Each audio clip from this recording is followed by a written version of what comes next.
Okay, so how does this book differ from other philosophies, ideologies, and psychologies in terms of the self-help movement, in your opinion? We wanted this to be, I suppose, more open and more real and more vulnerable than the books out there. Because even when people talk about vulnerability, they don't really get vulnerable a lot of time. They just give you a theory on vulnerability and a theory on, the fact that they might not be perfect. I think as you read the book, like, there's so much in there about our flaws and faults. I mean, if you read it, there's no way at the end you will think to yourself, God, those guys are perfect. In fact, you'll probably think the fucking opposite, because we really do share quite a lot. But I think in sharing it gives people a sort of a freedom that they don't get from most other psychological approaches. Because most others, it's based upon the premise, do what I'm telling you because I'm perfect. And if you do what I say, you'll be perfect too. And we're saying, guys, we're completely fucked up. And if you do what we say, you'll be a little less fucked up than you were before. And I think that's a completely different approach. And I think in this book, we share that. We go, look, sometimes I'm not great at this, sometimes I'm not great at that. We're open about that.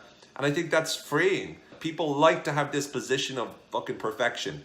And I think that was the biggest differences to me for this book was it's 100% real. I think the big gamble that we're taking is that we are showing our flaws. We are showing where we're stuck. We are showing where we haven't completely used everything we know to get to where we need to go, but somehow we always get through.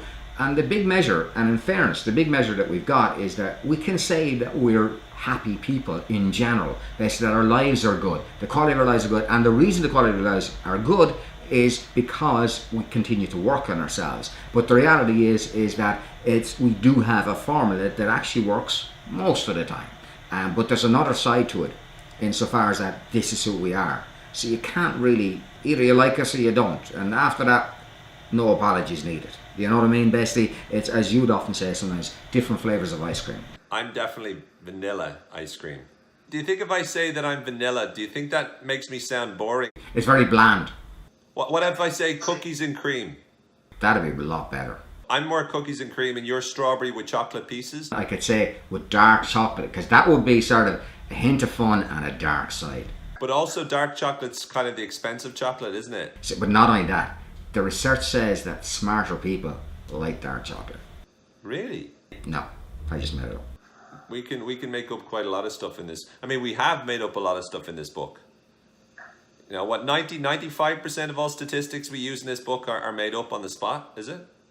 Well, I think it's 99.5% actually. People will never read anything like this, will they?